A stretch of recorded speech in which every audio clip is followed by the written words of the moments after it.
I'm so excited because this is something I've been like, who's the right person to bring for this? And we have Zach today, who is an ads expert. And I'll let you introduce yourself fully because you have so much experience that probably what I say will be like a drop of the bucket.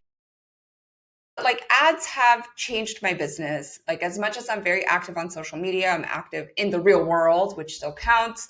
Ads, it's like turtle or the hare, guys. And I'm a I'm a hair kind of girl. Welcome, Zach. Hiya, thank you so much for having me. I'm really excited to be here. So tell us, how long have you been in that ads world, like the paid media world?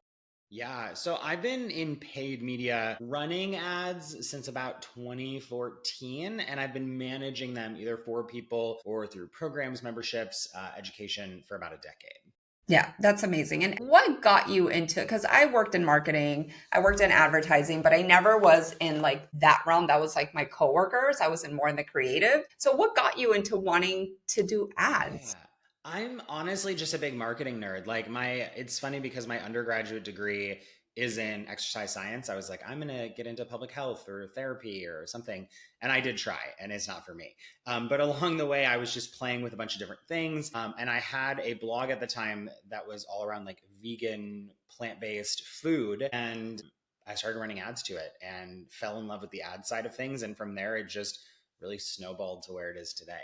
That's awesome. And like I'm part of your membership, which you guys, I'll put my link below if you want to like take a peek. But it's such a breath of fresh air to be in a community of people who are all like wanting the same goal, right? Coaches, consultants, service based, from all walks of life. Like it's not just, business people. Right. When did you launch the community and what got you to launch the community? Yeah, so we actually launched our current membership community back in 2021. It was towards the end of COVID, and we kind of said, like, well, I said, I feel like there's this like air about what's going on, not just because of the pandemic or being stuck inside, but I was like, I feel like people are just so burnt Mm, because during COVID, there was this big insurgence of, frankly, fresh blood in the online yeah. marketing Yes. space. And people were really great at marketing and creating content, but they weren't so great at fulfillment. To be blunt, I don't think we were the best at fulfillment at the time, but we'd been doing it for 5 years at that point. And I was like, I think for, 60, $70 a month, we can outperform some of the high ticket programs. And I think that's what people want. I think people want lower risk, higher access, and more support. And so that's what we did.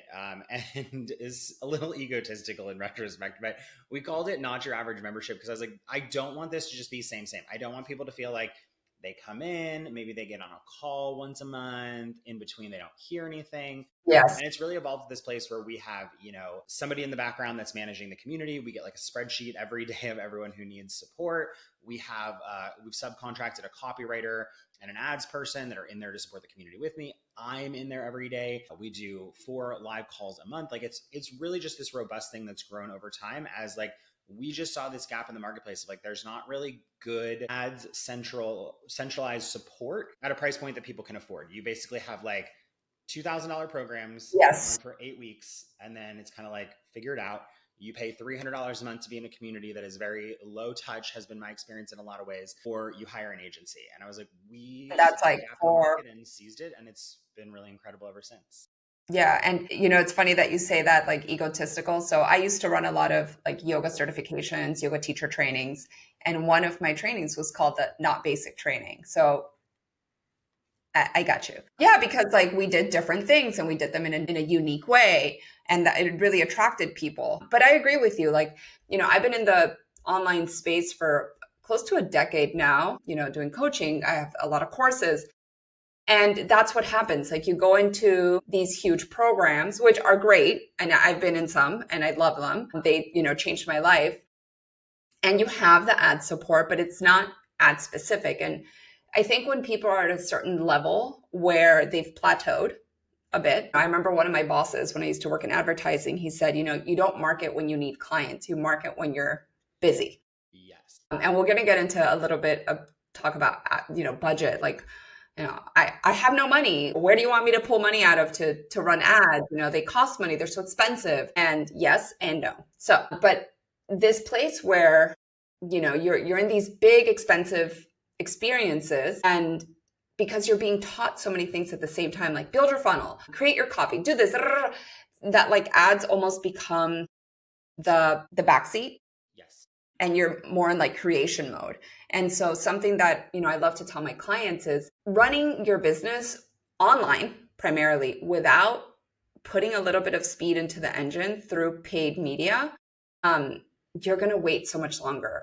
Yes. Like, I don't know, time is money. I like to have fun. I like to do things that are not like keeping me stuck on the computer. So let's talk about this. Like, if I've never run an ad before and I'm like, I want to grow my business, such a big open question.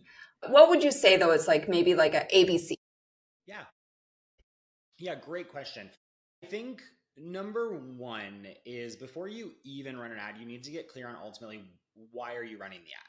And I think especially with Facebook and Instagram, like they've made it really easy for you to like go run an ad, right? Even like we used to have something back in like 2016 called the Power Editor. That's what they called their advertising Yes. platform. And it was like you literally like I took trainings like on just how to use Power Editor, not how to run ads, just how to use the interface. They're actually getting back to that. Admittedly, I think they're starting to get a little over complex on their back end, but they also swing very far the other way where you can just click the boost button. And I think a lot of times people think that visibility is profitability, and that's not the case, right? And so if you're going to run ads, you need to figure out what your ultimate goal is. And then as soon as I say that, I'm like, pump the brakes, because everyone always says, well, my goal is to generate revenue or make sales or sell my low ticket product or Exactly. get people in my course. I'm like, that's not your goal. Right? If you're getting started. Now, ultimately, is that where we want people to end up in our funnel and our process percent? But you have to really think very intro level in your process. And so I think for 80 to 90% of people listening, where you're starting is I need to grow my email list, right? Thank you. Because if you are not growing your email list, you're not growing an audience you can nurture, right? I know the big, like, sexy thing right now is like, have a low ticket front end offer. And frankly, we have one, and I'll talk about it, but we have an offer where you can just pay $25, learn our Facebook ads process. That's our front end, right? And 80% of our budget goes into lead generation, Okay. free lead generation. Free And lead I gen. know, again, it's like the the sexy thing right now is to be like, oh, you don't want free people, you want customers first. And it's like, yeah, 100%. Who doesn't want to generate revenue right on their ads? And I always challenge that by saying, how many people do you know that are like actively running ads directly to a low ticket offer, making money right on the front end, and then have like scaled it up to this massive level? Know that this is a little tongue in cheek, but 9 times out of 10, the people who are doing it are selling how to do your low ticket offer essentially. We talk about it in our business and it's part of our core process, but we actually say, grow your list first, because if you are going to try and get customers right off the rip, like I'm a numbers nerd, so we're going to Oh, get into good. some data, but basically if you drive 100 people to a page, right, with ads, it's ultimately going to cost you the same whether you sell a $25 product or you offer a free template. A little simplified, but let's just start there. If you get 40 people to opt in for your template compared to you will get, for most people getting started, 3 to 5 sales, you have lost the ability to communicate with 35 to 37 people just like that. If your sales page is good, your message is on point, your copy is solid, your offer is great. And 9 times out of 10 for people getting started, it's not. You don't come into the online marketing space and launch a low ticket offer with like a good offer. I work with dozens of people who launch low ticket offers weekly, and I'll be like, the page is not good, right? It's no judgment. It's just you don't know what you don't know yet. But when you grow the list first, you get to learn what you don't know. You get to see the audience, talk to the audience, communicate with the audience, put content in front of the audience. And what I will tell you is you can capitalize and monetize that audience way more frequently and efficiently than if you try to go right to sale. So that's my piece on list building.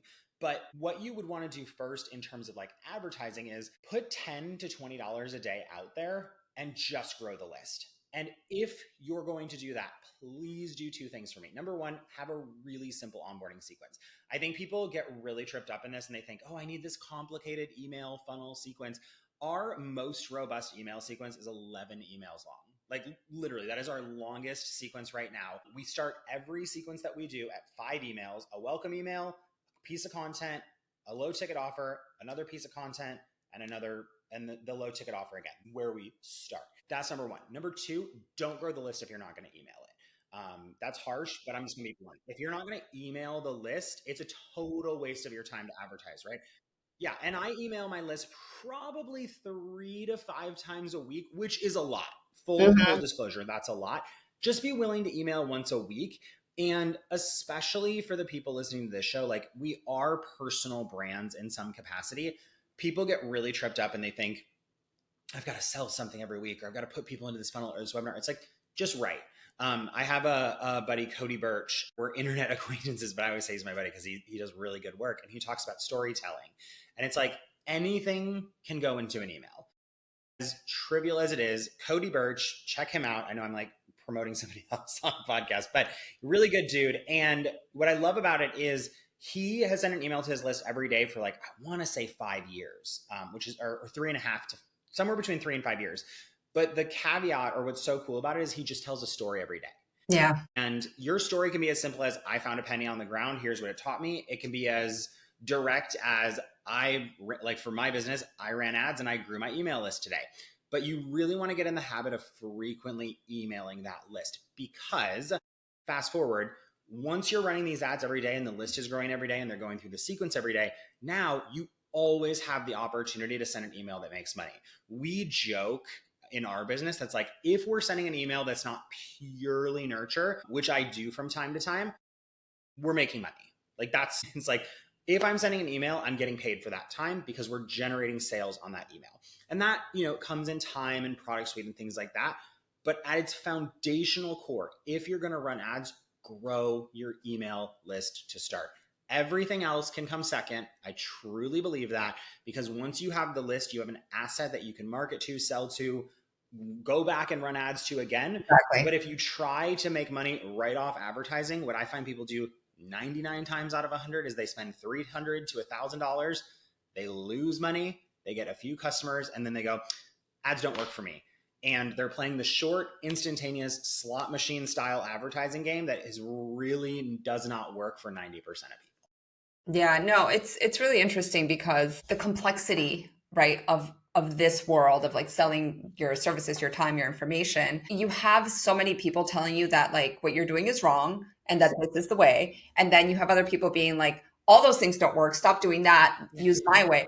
And like I almost want to like block away Yes. all these things because there's there's opportunity everywhere, right? Like you can run uh an ad to saying like book a call with me. You can run an ad to a freebie. You can run it like you can do whatever you want. And like at the end of the day, what you said is something I harp on so much to my clients. I'm like, grow your list, grow your audience, like build a community. And the community to me starts with your list because then if you want to build a WhatsApp group, hey list, come to my WhatsApp group. Hey social media, come to like you have to create the like all roads lead to Rome at the end of the day, but like what road are you paving Yeah, that works that's for such a you? great point. And like for us, we're starting to get more into YouTube. And I can hand on heart say, if I was starting YouTube without a list, I would hate it, because you get like, and I tried it a few years ago, and you get like 5 views. Now I publish a video, we get a few hundred views, it gets some comments, it gets some engagements, because we email our list about it. Like it's just having that asset that you're always building. And to your point, I tell my clients all the time, I'm like, look, take everything that I say with a grain of salt. It's always coming through the lens of my experience. Could you run ads directly to a low ticket offer and win? 100%. I have clients that do it, right? What I'm saying, in this particular case is like, just know the consequence of everything, right? So everyone is in this market in particular is selling something, right? And so it benefits me to sell you on Facebook ads. It benefits, the webinar person to sell you on webinars. It benefits the challenge person to vilify webinar. There's always going to be that. And here's the reality. It all works. Things work at different speeds, paces, markets, experiences. But what I have learned over a decade of doing this is, if you listen to this and you think, you know what, maybe I do want to build my list with ads, try it, see what works for you, adapt what works for you, keep what you love, ditch what you hate. I have a client just said to me the other day, they were like, oh, I hate that you do that. I would never do that. And I was like, great, Totally get it, right? Love it. We use like a countdown timer. Remember offer. She's like, I hate that software. I was like, cool, great, don't use it. And that the thing is, it will still work because foundationally, whether it's advertising, organic, whatever, your business runs on, can you get visibility? Can you get traffic? Can you turn that traffic or visibility into leads, contactable people? And can you take those contactable people and make an offer and convert them? We say TLC, traffic, leads, sales. Foundationally, I don't care what you sell, how you do it, what business you're in. If you're listening to this podcast, it boils down to that. And that is a hill I will die on. I don't think that that is subjective. It's like, you must have people see your offer. Yep. You must give them a way to be informed about that offer, and you must ask for the money. Like, foundationally, that's all you have to do. Ads at their core are just, you're always going to lose people along the way. I know it's a funnel, whatever. You're going to lose people along the way. Ads are just a way to fill at any stage. So fill at the traffic stage, fill at the lead stage, fill at the asking for the sale phase. Just push more volume, because ultimately, if you're in the digital product side, it's a volume game. We just pulled our stats for a YouTube video. We just pulled our stats, and since 2021, we've done $1.25 million in purely digital product sales. That's not our whole business. We do like consulting and agency. Thank you. But since 2021, we've done $1.25 million in sales with an average checkout value or purchase value of $51. And I share that because it is a volume game. And at the end of the day, if you don't have $1,000 to $2,000 course, if you do, great. No judgment. It's cool. I don't like to do it anymore. I've done it. Wasn't my jam. But no matter what, it's a volume game. Because if you have a $2,000 course, less people are going to buy. You need more traffic. If you have a low ticket offer, more people are going to buy, but you also need way more traffic. Or more sales, right? The volume to increase the revenue. So at the end of the day, it's a volume game. If you're crushing it organically, if you have more volume than you know what to do with, awesome. If you are like 98% of the people that I work with who are like, my list is static, my list isn't growing, no one's seeing my social media content, I think it would benefit you to throw $20 a day at advertising to grow your email list. I agree.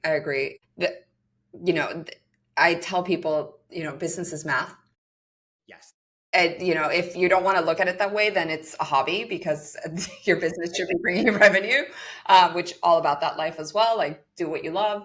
But the caveat here is that, didn't Dan Kennedy say something like this? Like, whoever has most for a customer wins.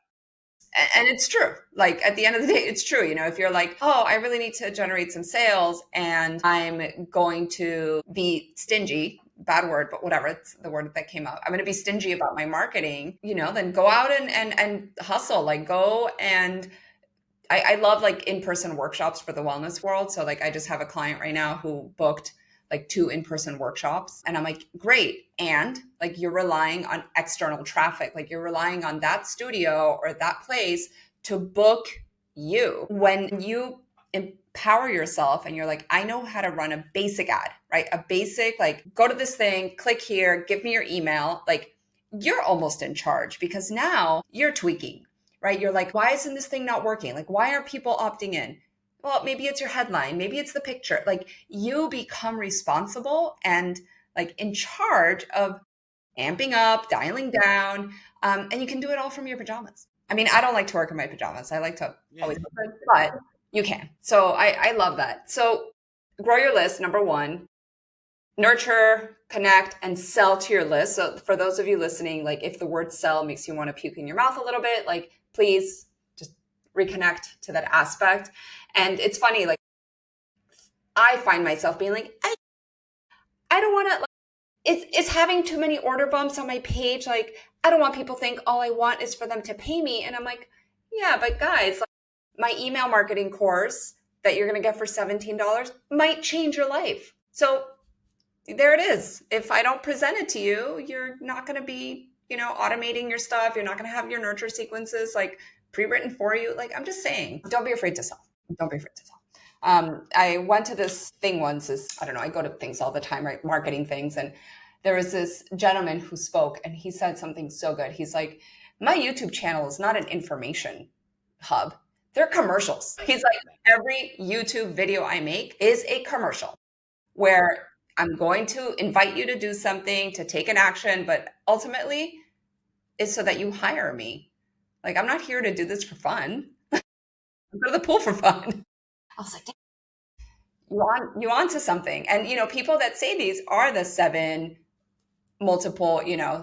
seven-figure business owners. Like, it's a mindset around it. I know one of the things that when I joined your boot camp, you're big on the Facebook lead ads. Can Yes. you give us like just a glimpse of why the lead ads versus? Because I'm going to tell you a really funny story. I used to have an amazing girl that worked with me running my ads for me, and I was like, let's try lead ads, and we did. I started getting like these crazy messages. I got dick pics.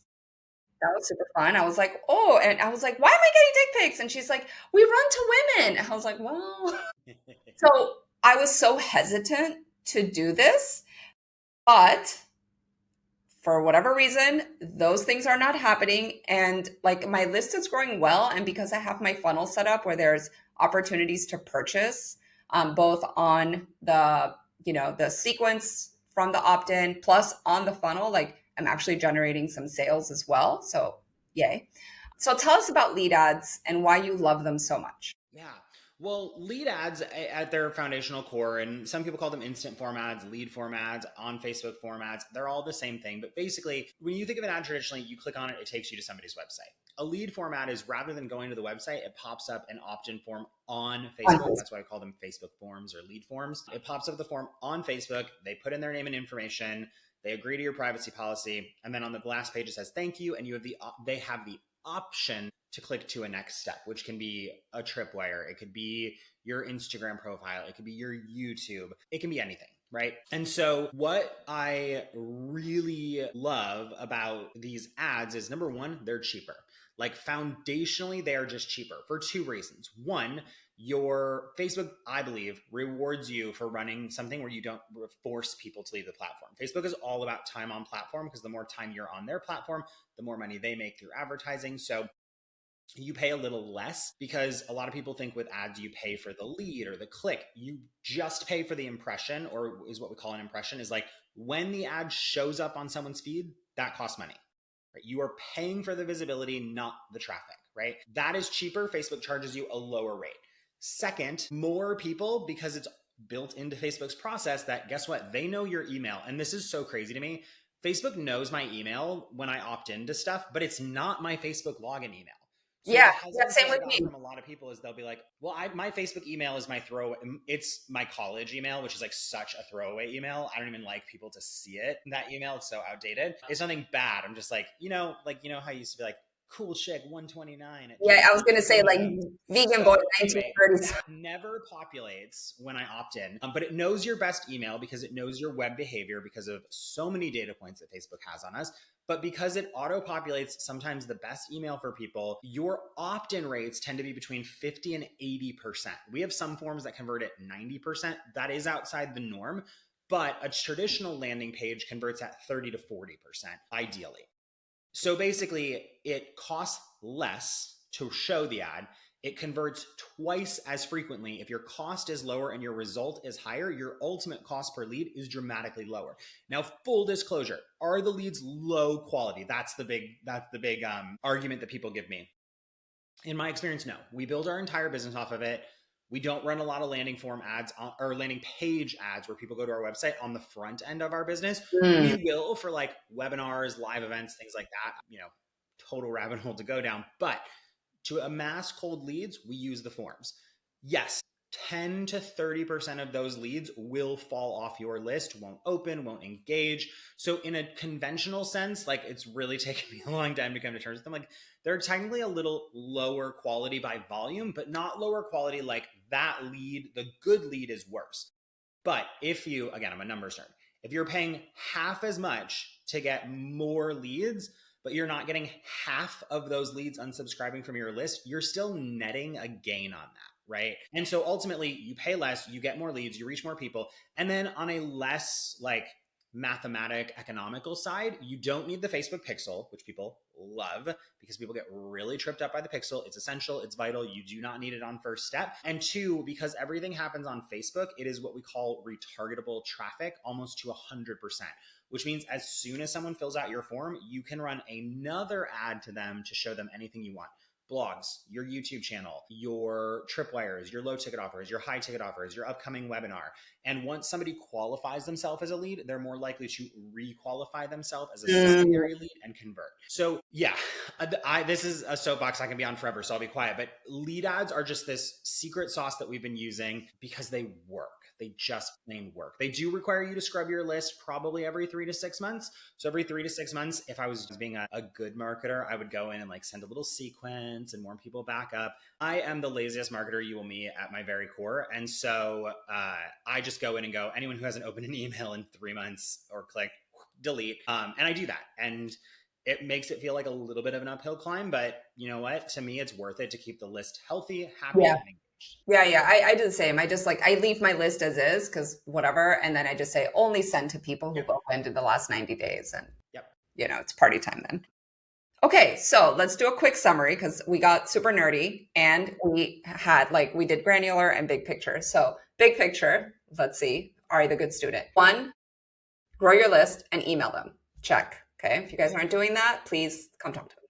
2, lead ads. Great way to start. And you cover that in the boot camp. So you guys, my link is below. Check out the boot camp. It's like very easy ABC style. So, watch, do, pause, watch, do, pause. Like that's how you run ads. Honestly, you watch the video, you pause, you do the thing, and then you go back. Number 3, your opportunities lie beyond that initial lead ad to then keep either running ads or keep marketing to people with your offers. And I want to ask you this as a marketer. Would you say that for you, because I think both you and I, like we run webinars and challenges, do you always do them free or have you been doing because I started moving into paid challenges and I really like the quality of people who show up to the paid 5-day experience, 3-day experience. What do you think? Just very quickly. Great question. It depends if it's a volume play or a conversion play. That's what I tell people. If I'm trying to get 5,000 people on my list, I'm doing a free challenge all day long. If I'm trying to get 100 people into my membership and have high conversion, I'm doing a paid challenge all day long. And then it's a front end volume play. If I have 20 people on my list, I'm not going to do a paid offer. I don't have the audience to get the sales volume. And if I have 10,000 people on my list, why wouldn't I just charge a low ticket fee and get a higher engagement segment? Yeah. Okay, cool. Because, there a lot of people ask me that and I was like, I give them my perspective, but this was, I think, great opportunity marketer to marketer. Well, this was amazing. I'm so happy that you came on, Zach. I'm really enjoying your membership. I've already been telling a few of my clients to jump on. So hopefully we can keep building the world with healthy and happy ad people. We love it. People. All right, guys, please make sure to subscribe, watch, share all the things, and give us a rating. I always appreciate that. And see you in the next episode.